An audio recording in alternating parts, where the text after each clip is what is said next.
In this video, we shall continue with the writing of chemical formula using the crisscross method. Next example is, let's take example for, which one should we take? Let's take calcium phosphate. Right? Now in calcium phosphate, you need to write down the ions first. So the ions present are calcium ion and phosphate ion. Then you will write down their representation. Ca has a charge of 2 plus, phosphate has PO4 together having a charge of -3. Okay, now what are the symbols? Write down the symbols. Calcium has a symbol Ca, phosphate has a symbol PO4, and please write down PO4 together inside the bracket. The valency of calcium is 2, valency for phosphate is 3.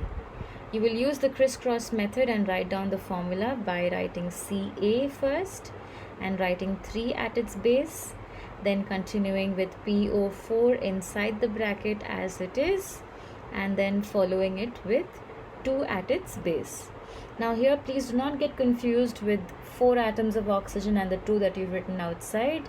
These 2 are completely different terms, okay, and do not divide or multiply them at all. Okay, so the formula here, if you need to simplify, the numbers that you should look out for are 3 and 2. Both these numbers do not have any highest common factors. Both of these numbers are the are prime numbers, so you cannot divide them by any number. So we are going to leave it as it is, and this is the final formula for calcium phosphate. So calcium phosphate's formula is Ca3PO4 taken twice. Okay, so whenever you have radicals or ions or atoms inside the bracket, you read them out loud as, for example, in this case you say PO4 taken twice. Alright, because we have the number 2 outside the bracket. Compound which has the name sodium hydrogen carbonate. Okay, so here please do not write sodium ions formula or hydrogen's ions formula and carbonate ions formula separately. Hydrogen carbonate, okay, hydrogen carbonate is actually written as HCO3 and it has a charge of -1. This is your hydrogen carbonate. Hydrogen carbonate is also known as bicarbonate. Okay, so bicarbonate ion or hydrogen carbonate ion, both have the same formula, both mean the same thing. Sodium ion is written as Na+1. So these are our ions. Again, listing down the ions. So this is our sodium ion, and we have hydrogen carbonate ion in this compound. So we are going to write down the symbols, and symbol for sodium is Na, symbol for hydrogen carbonate or bicarbonate is HCO3. Write it inside the bracket, and the valency for sodium is 1 and for bicarbonate is 1. So the formula is going to be written by using the crisscross method as Na1, and then you will write HCO3. Do not forget the bracket, keep it, and then you'll write 1 at its base. Till the last step, you keep using the bracket. If you see there's number 1, remove the bracket. If there's any other number, keep the bracket as it is. So the formula finally becomes NaHCO3. So this is the formula for sodium hydrogen carbonate. We have a chemical compound which has name written as iron 2 chloride. So these names such as these you would mostly observe in elements which show variable valency. For example, iron usually has a variable valency. It has two variable valencies. It can be present in the form of iron 2 ion or iron 3 ion. Okay, iron 2 in the most common tongue is also known as ferrous iron, and iron 3 is also known as ferric iron. Okay, this 2 represents the valency. So ferrous iron has a valency of +2 and ferric iron has a valency of +3. So it's because of these valencies that you might see these numbers written inside the bracket in a chemical name. Okay, although it's nothing to be worried about, you need to do the same steps like you have been doing.